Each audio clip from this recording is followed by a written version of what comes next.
Hello guys, welcome back to Piyush world. सो भी आ रहा है साइक्लोन। अब देखिए, आई नो ये बारिश क्यों आता है। अब देखिए कितना अच्छा व्यू है।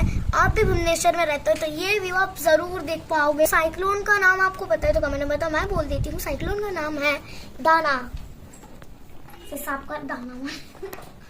अब मैं